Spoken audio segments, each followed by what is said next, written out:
يا بني إسرائيل اذكروا نعمتي التي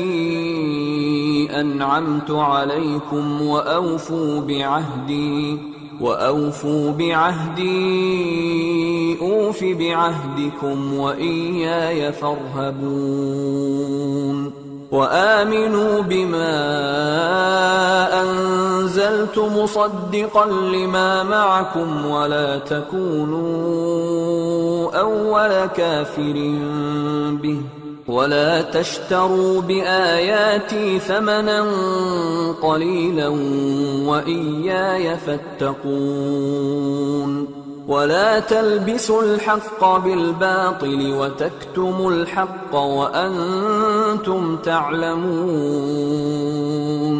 وأقيموا الصلاة وآتوا الزكاة واركعوا مع الراكعين أتأمرون الناس بالبر وتنسون أنفسكم وأنتم تتلون الكتاب أفلا تعقلون واستعينوا بالصبر والصلاة وإنها لكبيرة إلا على الخاشعين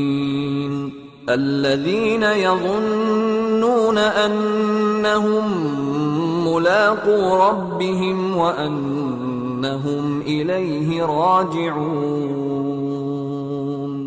اے آل یعقوب، میرے وہ احسان یاد کرو جو میں نے تم پر کیے تھے، اور اس اقرار کو پورا کرو جو تم نے مجھ سے کیا تھا۔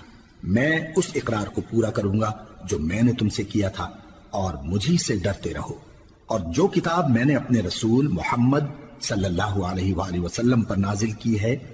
جو تمہاری کتاب یعنی تورات کو سچا کہتی ہے، اس پر ایمان لاؤ اور اس سے منکر اول نہ بنو، اور میری آیتوں میں تحریف کر کے ان کے بدلے تھوڑی سی قیمت یعنی دنیاوی منفعت نہ حاصل کرو، اور مجھی سے خوف رکھو، اور حق کو باطل کے ساتھ نہ ملاؤ، اور سچی بات کو جان بوجھ کر نہ چھپاؤ، اور نماز پڑھا کرو اور زکوٰۃ دیا کرو، اور اللہ کے آگے جھکنے والوں کے ساتھ جھکا کرو۔ یہ کیا عقل کی بات ہے کہ تم لوگوں کو نیکی کرنے کو کہتے ہو اور اپنے تئیں فراموش کیے دیتے ہو، حالانکہ تم اللہ کی کتاب بھی پڑھتے ہو؟ کیا تم سمجھتے نہیں؟ اور رنج و تکلیف میں صبر اور نماز سے مدد لیا کرو، اور بے شک نماز گراں ہے مگر ان لوگوں پر گراں نہیں جو عجز کرنے والے ہیں، جو یقین کیے ہوئے ہیں کہ وہ اپنے پروردگار سے ملنے والے ہیں اور اس کی طرف لوٹ کر جانے والے ہیں۔